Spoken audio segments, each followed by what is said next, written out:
Hello, friendly people of the internet. I am Hyper Super Sora, and today we finish Season 1 of Dragon Ball Z Abridged.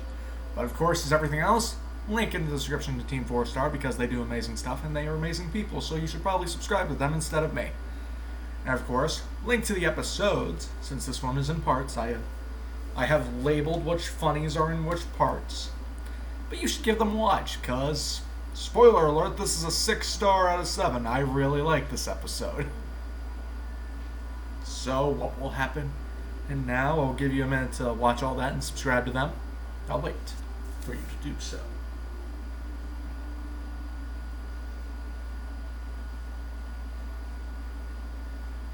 You good? You watched the episode? What did you think of it? Leave your thoughts in the comments down below. Let's get into that plot synopsis. This is mostly the survivors, the ones who didn't die, versus Vegeta. First it starts with Goku, then Krillin and Gohan, and eventually Yajirobe gets thrown into the ring. So we start with Vegeta versus Goku. Goku uses his Kaioken technique. He up to level 4, Kaioken times 4, Kaioken, Kaio what? Like punch in the face. That's one of the funnies that I listed down here. And then Artificial Moon to Ozaru transformation, or the Great Ape. A 10 times multiplier. Where Vegeta's already more powerful than him. So, yeah, we're kind of fucked. So then we go to him trying to make the Spirit Bomb, which never fails. That's another one of the funnies.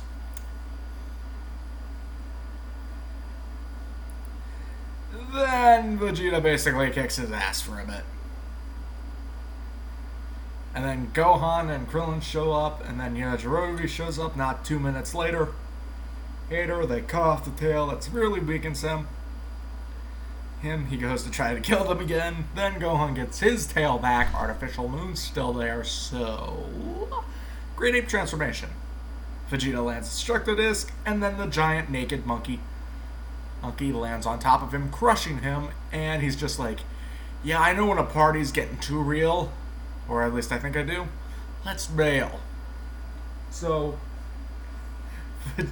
Goku lets him go, and then he's haunted by the ghost of Nappa for the rest of his life. Funny time.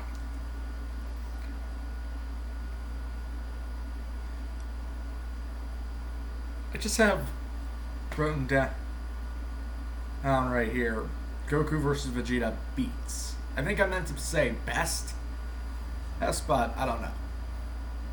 The Kaioken, Kaio what? And then he goes into times 3 and he's just like, times what? Gets his ass kicked again.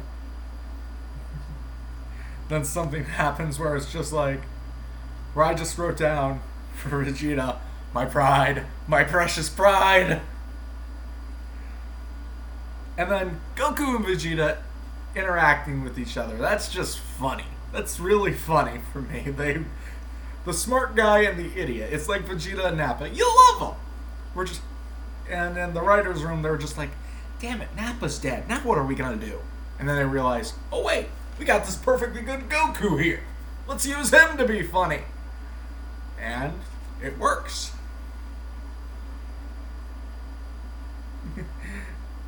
Of course I'm evil. I'm the bad guy for this arc before I become your friend. That's basically almost every single fucking Dragon Ball character in a nutshell. Well, how was Bulma introduced? She shot Goku. How was Oolong introduced? He fought Goku. How was Yamcha introduced? He beat Goku. Tien, same. Krillin, he was a rival. Well, Piccolo almost killed him. Vegeta, here. And even eventually fucking Frieza. Oh, may I mention Oob, anyone? The only villain who stayed a villain, well, we have a couple of those actually. The ones I remember offhand are Cell and Mercenary Tao. Yeah, I'm a fucking nerd. And the one crane guy that taught Tien Chaozu. Chaozu, he's another enemy that became a friend. What other ones do we have?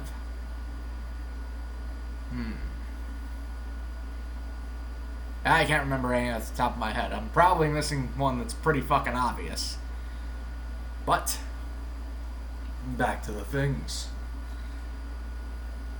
The Kamehameha versus the Gallic Gun was awesome. I really liked that. At keeping the same atmosphere of this is fucking intense. It worked.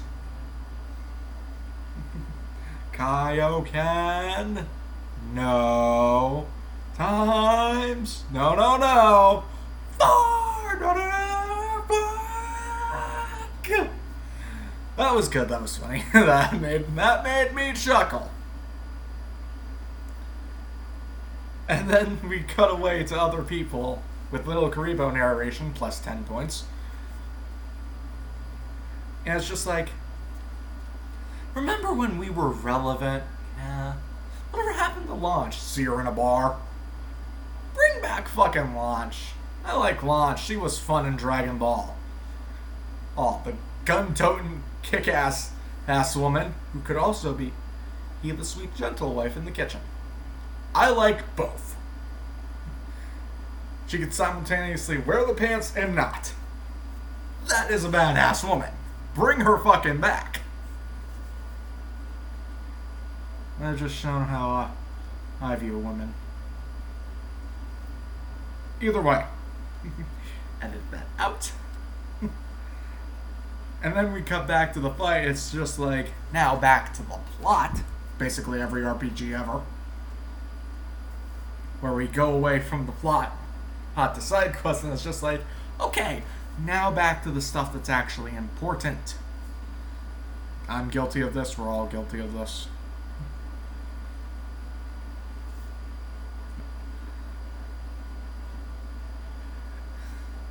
And then we have a continuity error in my Dragon Ball Z Abridged. What the fuck? With the moon being blown up. Yes, it was blown up by Piccolo, for one. But the thing that's an error is that in this episode, he screams, "Moon!" as he blows it up, even though in the original, well, not the original, but in the episode where he did blow it up, he said, "Stop mocking me." I'm on to you, Team 4-Star, and your continuity error. Error 1 singular. I haven't been able to figure out if there have been multiple so far. So maybe I'm not the best guy to look at this stuff. But either way, I'm on to you. And then when he turns into the Great Ape, that actually makes sense why he'd be stronger. Because it's the square cube law, where if you expand in both length, width, and depth, you're exponentially going to be stronger. Think higher dimensions. The bigger you are, the stronger you're going to get. Think 5-year-old versus hockey player. What happens?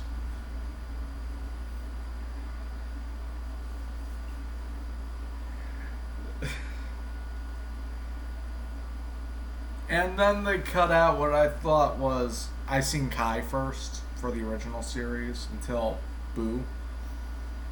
So something that they cut, or something that didn't exist by this point, was Goku having that soul-crushing revelation that he killed his grandfather. You guys could have fucking ran with that. That would have been something dramatic. But I'm not sure if that was a thing at this point, or if it was and they just didn't capitalize on it. That was a missed opportunity, in my opinion.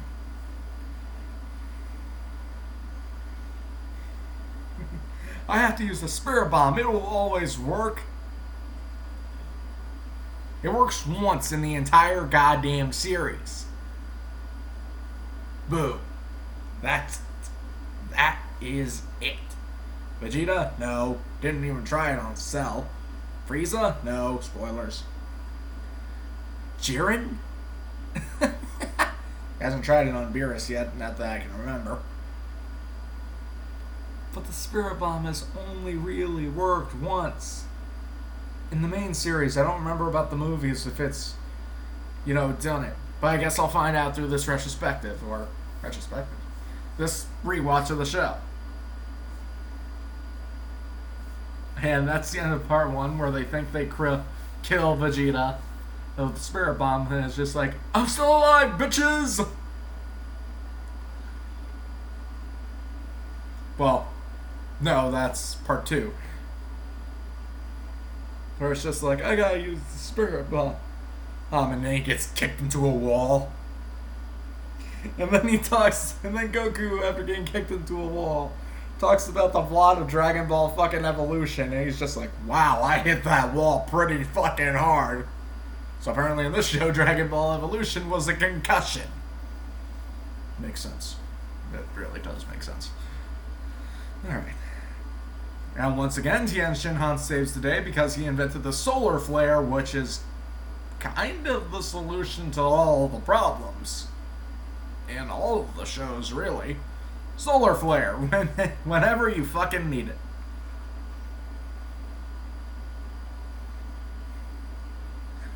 And then Goku's gathering the Spirit Bombs, just like, alright, I have enough. I can take a little bit more. Bampi died to help Goku not die. Again. But I don't care if that's canon or not. I don't care if that's bullshit. I'm saying that was fucking Bampi who died.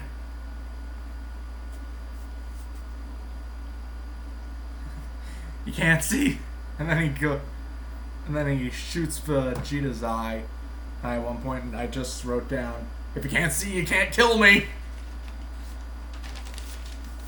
And I think this has been so far the first episode where I have legitimately had like 2 full pages of notes I could have written down. I decided to dial it back a bit so my review wasn't longer than the actual episode this time.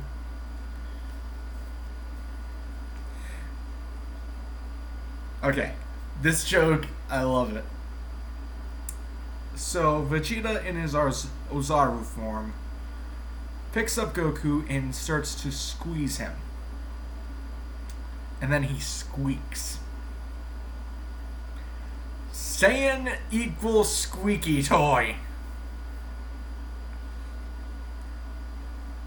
And then Krillin and Gohan show up. Krillin can't hit the Destructo Disc for shit. But Yajirobe, I got a sword and I'm gonna cut off the tail. I cut off the tail. Fat guy +1. We all deserve a little more fat guy in our life now, don't we? Put a pin in that little point there. Krillin gets owned number 9. A heartwarming moment from Gohan and Goku. Don't get used to that. That's not going to happen very often. Matter of fact, I don't like many scenes with Gohan in the original show. In the original show, anyway. Did I mention that I don't like Gohan? No, that I don't like Gohan in the original show. No. In Abridged, I suppose he's fine, where he's a smartass with a lot of power. But in the original, I just fucking can't stand him. But I need to save that argument for a long fucking time. Till the end of Season 3, a matter of fact. If I even get that far. Heartwarming moment, Vegeta can't comprehend, so he decides to just knee Goku in the stomach. I imagine he was aiming for the kidneys.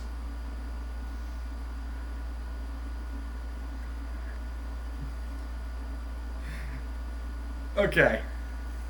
Vegeta goes on this long speech about, you haven't taken my pride! And then Gohan kicks him in the dick and he goes, oh, my pride! So I wrote down in my notes, and I want you to think about this as dirty as possible because it makes it even more funny.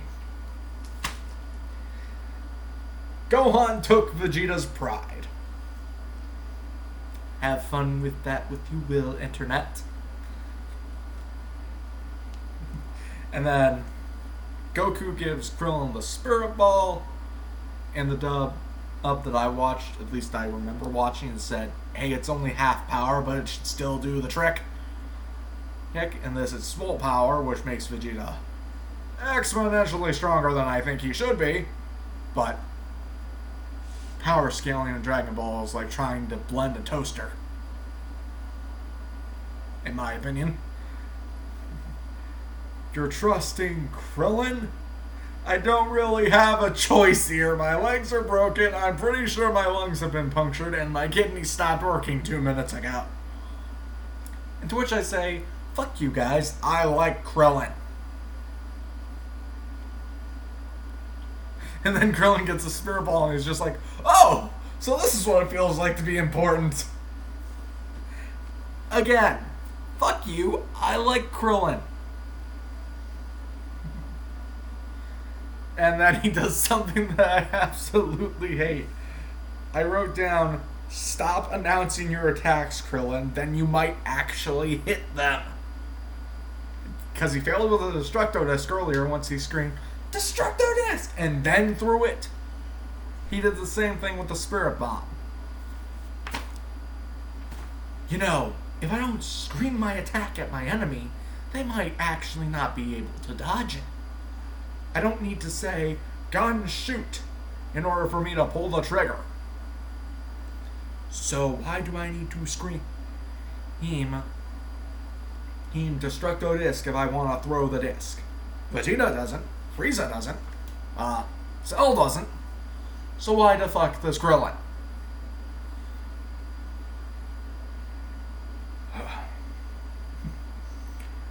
He misses. It's going to hit Gohan. Goku tells him, hey, you gotta bounce it back. If you're not evil, it won't hurt you. But if you're evil, you're gonna die. Wait a minute, what? Boink. And yes, it had the Sonic fucking spring sound, which a nice touch. I like it. I'm a Sonic fan. And I found my first Sonic game ever. You won't know what it is until later on, if I ever decide to review it. Then I will say what it is. I'll let you guesstimate in the comments.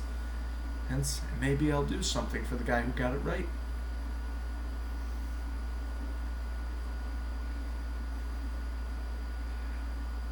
And then it's just like, Vegeta. Oh my god, Vegeta. Vegeta was so funny in this episode. Lanny Pator, you did good. And the writers, including Lanny Pator, you did good. Kaiser Neko and, I always forget him. Kaiser Neko, Lanny Pator. That's gonna bother me. Leave it down in the comments below, along with the rest of the homework I keep giving you guys. And that is the end of the last part 2 anyway, where it's just like, we'll never see him alive again. I'm alive, bitches! Part 3, where I just thought, hot, where Vegeta brought up his dad, and I just wrote down, Pappy Vegeta.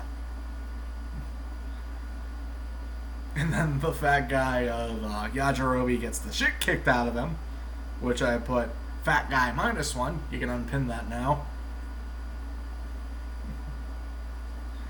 And then Gohan gets his tail back. Heck, Great Ape transformation.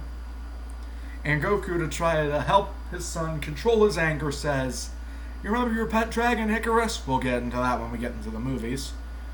It makes him stop for a second to listen. He did it! I haven't killed anything since I got to this planet! I haven't been. It's not through lack of trying either. Oh, wait a minute. No. We don't start the episode with that. We start with Krillin getting owned. Number 10! We reached the double digits. We're really getting somewhere. Vegeta uses his own Destructo Disc, doesn't announce it, and and Gohan's tail gets hit by it. Then Vegeta starts celebrating like, victory, victory, victory! And then he gets crushed under the transforming Gohan, where it's just like, he sings, nothing's gonna ever keep me down. And it's just like, nothing's gonna ever keep me down. Yeah, you're going down, Gohan. Okay. I'm super just boing. And my review is already longer than the episode, so I need to wrap this up in quick. We have a Star Trek reference. I'm not much of a fan of Star Trek. Heck, how do the fucking sand ships work? Because science, get on that. Link in description. And Goku lets Vegeta live. Okay, it's not that bad in the grand scheme of things. It does help more than it does hinder. But in the moment, what the fuck? I guess it's him realizing, hey, every other enemy I have let live has become my friend. Maybe it'll work this time too. And then we got Ghost Snapper. Cheetah, cheetah, cheetah, cheetah. Okay. Before I lose my goddamn mind again, what did I think of this episode? It is a 6 out of 7 star. It probably should get a 5, but fuck it, I'm giving it a 6 anyway. I love this episode. It was 3 parts of pure goodness. Yes, it didn't drag out along. It felt a little fast, but you kind of have to do that with comedy and shortening things up to avoid copyright strikes. So that was episode 10 of Dragon Ball Z Abridged. Comment down below what you thought about it. Like the video if you did, subscribe to see more, and hit the little notification bell to see when I upload all the time. Next, we'll be doing the first movie from Dragon Ball Z Abridged. It's not world finest. It's the peel, not peel off. Garlic Jr. I'll see you guys next time. Sayonara.